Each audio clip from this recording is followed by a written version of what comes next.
Hey guys, welcome back, or welcome if you're new. In today's video, I'm going to show you 3 holiday baking recipes just in time for the holidays. We did 2 sweet bars that are absolutely delicious, and then I tried a brand new recipe, which is these cute little phyllo pastry savory Christmas trees. And let's get started.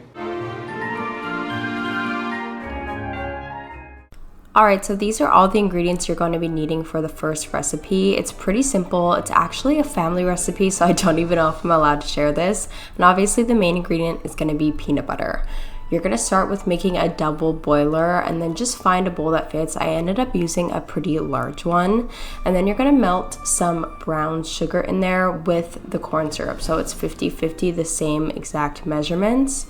And then you're just going to mix this up until it's completely dissolved. Just break up all that brown sugar until it kind of becomes this smooth consistency and all the sugar grains are mostly dissolved. Then you're gonna mix in your peanut butter until that's smooth and all mixed in as well. And then we're gonna set that off the heat and we're gonna add in our cereal. So it's 1 cup of Rice Krispies, 2 cups of cornflakes, and I know it looks like a lot, but I promise it will all mix in. I also added some vanilla, which is not in the recipe, but I like to add it. So just give this a good mix. It's gonna slowly but surely come together, and I promise this base is absolutely delicious. You're gonna put this into a pan I have lined with parchment.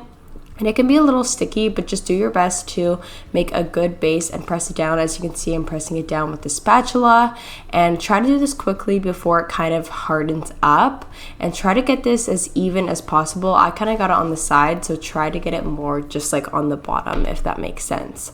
I'm going to throw this into my freezer just so it quickly sets up before we add our next icing layer. So for the icing layer, you're going to create another double boiler. I have a smaller bowl here, and I think it's okay if it touches the water, which you can see I've done here. You're going to add butter and brown sugar again, and then we're going to add a little bit of heavy whipping cream. This is going to make our frosting nice and creamy and delicious. And because the base is brown sugar, this frosting is just like unlike anything I've ever had. It's so freaking good. So mix that up until it looks like this, smooth again, and then we're going to add in our icing sugar. It might look a little clumpy at first, but just do your best. It would probably be awesome if you had a whisk, which I don't. But as you can see, it all comes together and it looks so good. Then we're going to pour that on top of the base that we made, and then do your best to spread it out. Just make sure it's even though, because mine was a little bit uneven. And then as you can see, I'm trying to get it on the sides. And this also does harden up quite quickly because we put it in the freezer, so just be wary of that. Then we're going to put it back in the fridge to set completely before cutting it into squares. And you're done with the first recipe. I promise this is a fan favorite in our family, and I feel like your family will definitely enjoy this, so give it a try. It's the most delicious fudgy, peanut buttery, crunchy bar you've ever had, and yeah, I'm just obsessed with these.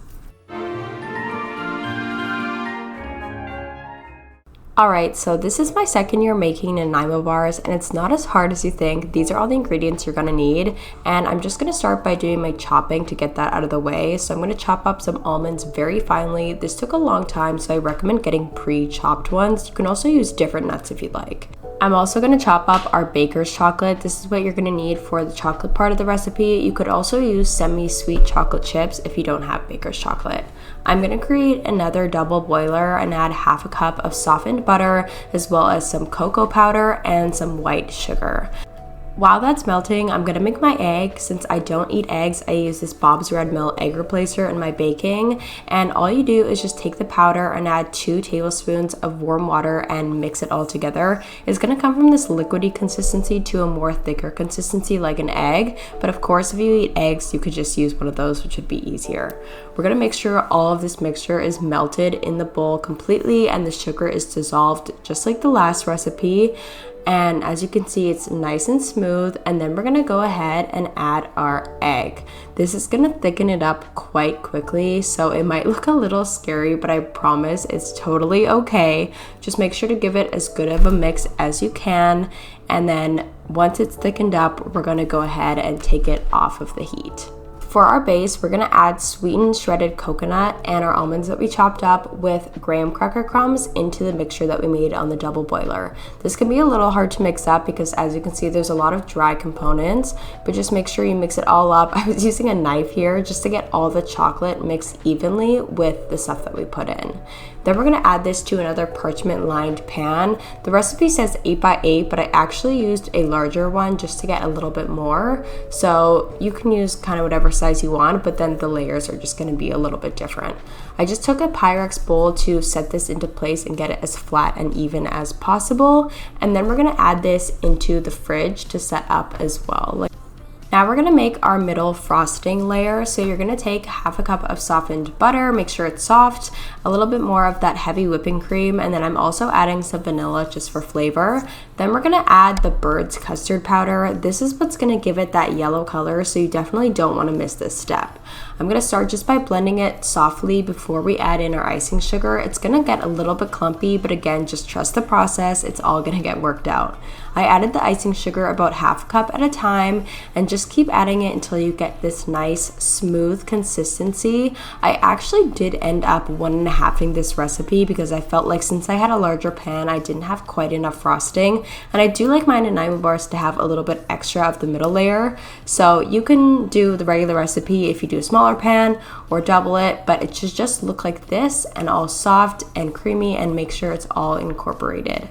This is pretty self-explanatory, but then we're just gonna take the frosting, add it to our base, and smooth it out. Again, try to make sure this is even as possible because especially with this, you're gonna be able to see the defined layers. So just try to get that even and smooth, and then I'm gonna put that into the freezer before we frost it with our final layer.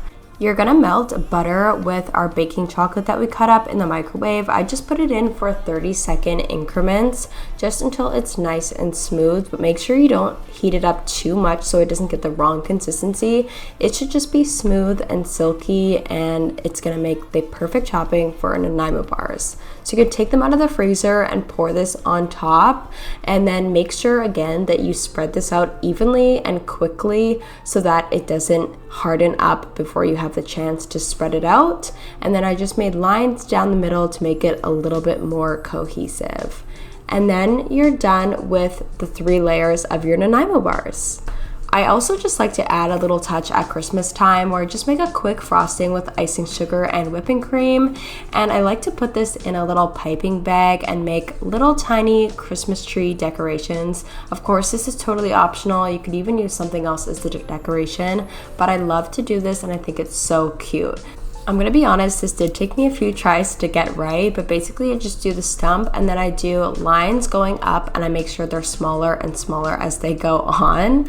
And then once I get to the top, I'm gonna create a little point for the Christmas tree.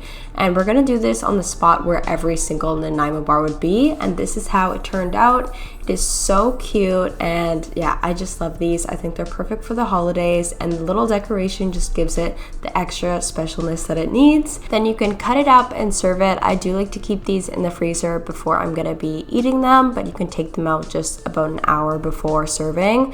And you can see the 3 little layers. These are so good, and you should definitely give them a try. Alright, so I'm super excited for our 3rd recipe, which is the savory puff pastry trees. They're so easy to make too. So we're just gonna get started by grating our cheese. I have cheddar cheese, and then I'm also gonna do mozzarella. Make sure you save some extra cheese though for our little star topper, which is just a cute little decoration.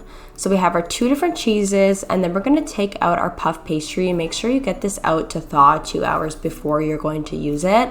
And then I'm just going to take them out of the packaging, and I thought they were a little bit small, so I actually decided to roll them out just a little bit so we could get more trees out of it. But I do recommend keeping it on the parchment paper because it did stick to my cutting board a little bit. So for one side, we're gonna do pesto and mozzarella, and then the other side, we're going to do pizza sauce and cheddar cheese. So this is fairly explanatory, and it's cool because you could do any kind of toppings that you like. If you're a meat eater, you could add ham, you could do sun-dried tomatoes, you could do anything you want. You could add pepperoni to the pizza side, but I kind of like how I did this one. It was nice and easy, and it turned out cute with the Christmas colors. So get all your toppings laid out. And then we're gonna take our top layer of puff pastry. Again, I rolled this out, and we're gonna make sure that this just completely covers the top. And then we're gonna cut it into strips. So I think I did about 2-inch strips here. You could play around with this and make them smaller or larger if you'd like. Make sure to cut in the middle if you did do 2 flavors so they don't have any crossing. And once you have them all cut up, then we're gonna take our skewers, which I actually did soak in water for about 30 minutes. This will help them not burn when you put them in the oven. And I just cut them to smaller size to properly fit our pastry trees. So I tried to film this the best way possible, but basically you're just going to create a small fold at the top and then move it over and create larger sections underneath each time you go. So it's kind of like this swirl design, and then you're going to put your skewer through it, and it's kind of going to create this swirly triangle pizza-like shape. It definitely gets easier as you go. I ended up just rolling a bunch of them and then skewering them all together at once. And then you can actually just like move these slightly on the skewer so that they're a bit more spaced out to look a little bit more like Christmas trees. And I also just pinched the top so it was a little bit pointier, and then make sure there's a little bit of room at the top for our cheese star. I also just topped it with some garlic and oregano butter before popping it in the oven at 375 for about 20 minutes or until they turn golden brown and crispy but not burnt at the bottom. This is them when they come out of the oven. They smelled so good and they look amazing. I'm so happy with how they turned out. And now we're gonna cut our little decoration. So if you have a star cookie cutter, this would be perfect. I didn't, and I couldn't find one anywhere, so I actually just ended up using one out of paper and cutting 8 little stars to top our trees with. So I put these on top of the skewers to make it look even more like a Christmas tree, and I absolutely love the way these turned out. I think it is so cute, and these are so good, you guys. You definitely have to try making these. That was all the recipes. I hope that you enjoyed them and tried them, and I'll see you in the next video. Bye!